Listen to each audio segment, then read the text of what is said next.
ये आसान है, मुझे ऐसा लगता है सारी। ठीक है, अब देखो लिखा हुआ wages paid to the construction of office debited to the wages account. तो बताओ, पहले तो सही एंट्री बता के दिखा दो। आज चलो, कैश अकाउंट, बहुत बढ़िया। और कोई? ओहो, बहुत बढ़िया। और कोई? ओहो, और बहुत बढ़िया। और कोई?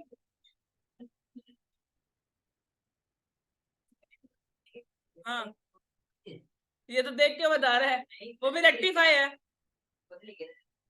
गलत है, गलत है, गलत है। एक एंट्री से तुक्के में सही बता दी, बिल्डिंग टू कैश। ठीक है, ओके, मेरी बात ध्यान से समझो। देखो, यही तो रेक्टिफिकेशन चैप्टर में दिक्कत है, क्योंकि जो गलती वो कर रहे होते हैं ना, वही हमारा दिमाग बता रहा होता है।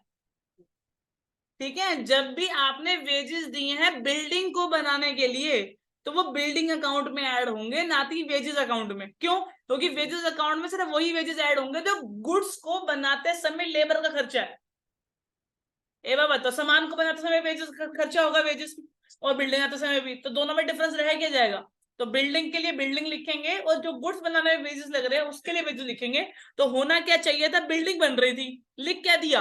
वेजेस। तो सही एंट्री होनी चाहिए थी building account debited to cash, और गलती से भाई साहब ने लिख दी वही वाली जो तुम बता रहे थे फटाफट से, वेजेस टू कैश। अब कैश तो सही है, तो सही है, तो बिल्डिंग को क्या करोगे? सबसे पहले बिल्डिंग को लिखोगे सही जगह, बिल्डिंग अकाउंट डेबिटेड, और फिर गलत को गलत जगह, उल्टी जगह वेजेस अकाउंट।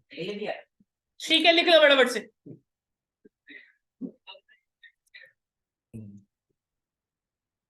नेक्स्ट लिखा हुआ है cartage pay for the newly purchase furniture to the cartage account. बताओ क्या होना चाहिए था और क्या कर दिया? अब तुम बताओ, दिमाग चलाओ।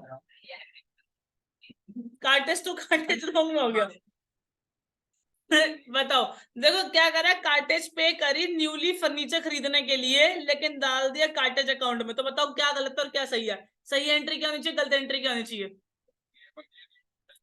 बहुत बढ़िया, बहुत बढ़िया, बिल्कुल गलत जवाब। और कोई? कार्टेज टू परचेज गलत, फर्नीचर टू गलत, cartage to furniture, furniture to cash. क्योंकि जब आपने कोई सामान को मंगाया घर पर, मान लो तुमने ना तिलक नगर जाके और 800 रुपए का तुम्हें वहां कार्टेज लगा, तो तुम घर आके मम्मी को क्या बोलो, कितना खरीदा? 20,000 रुपए का। ये थोड़ा ना कि तुम जो 800 रुपए है उसको गुड्स बनाने की कार्टेज में डाल दोगे। गुड्स में डाल सकते हैं इसको। ठीक है, बात समझ आ रही है? तो क्या लिखोगे? Furniture account debited to cash, और गलती से क्या कर दिया? Cartage account debit to cash. तो होना, अब सही क्या होगा फिर? फर्नीचर अकाउंट डेबिट, और जो गलत है उसको रिवर्स, तो कार्टेज। क्लियर? चलो अगला। कह रहा 500 रुपए पे करे मशीनरी को इंस्टॉल करने के लिए, लेकिन वेजेस अकाउंट में डाल दिया। बताओ क्या होना चाहिए? ये तो बता दोगे अब। मशीनरी टू कैश होना चाहिए था, डाल क्या दिया? Wages to cash. सही क्या होगा? Machinery to wages.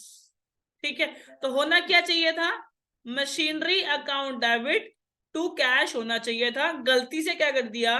Wages account खोल दिया, जो कि खुलता नहीं है, टू कैश। तो लिखेंगे क्या? Machinery account debit to wages account. तो वेजेस से निकल गया, मशीनरी में डल गया। चल अगला, तो कितना आसान होता है। कह रहा मशीनरी खरीदी थी और डाल दी परचेज बुक में, तो होनी क्या चाहिए एंट्री मशीनरी की?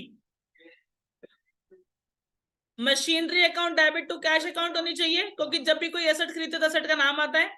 और लेकिन इसने क्या डाल दी? Purchase account debit to cash डाल दिया। तो सही एंट्री होगी machinery account debited to purchase. अच्छा अगला, ओल्ड सोल्ड फर्नीचर बेच दिया, old furniture to be sold, और डाल दिया कहां पे? सेल बुक में। तो फर्नीचर को बेचने की एंट्री। अरे चल चल। हाँ, हाँ, कैश आ रहा है तो कैश अकाउंट डेबिट, और जा कौन रहा है? Furniture.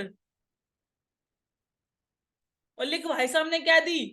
Cash account debited to sale, तो सही एंट्री टू फर्नीचर नीचे क्योंकि वो सही था, और गलत था सेल, तो सेल ऊपर। और बोलो, लो ऐसे ये खत्म हो गया ये वाला। ये था इलेक्ट्रेशन नंबर 5 न्यू बुक्स में 2023 वाली। कहां से शुरू थी? शायद यहां से थी। चल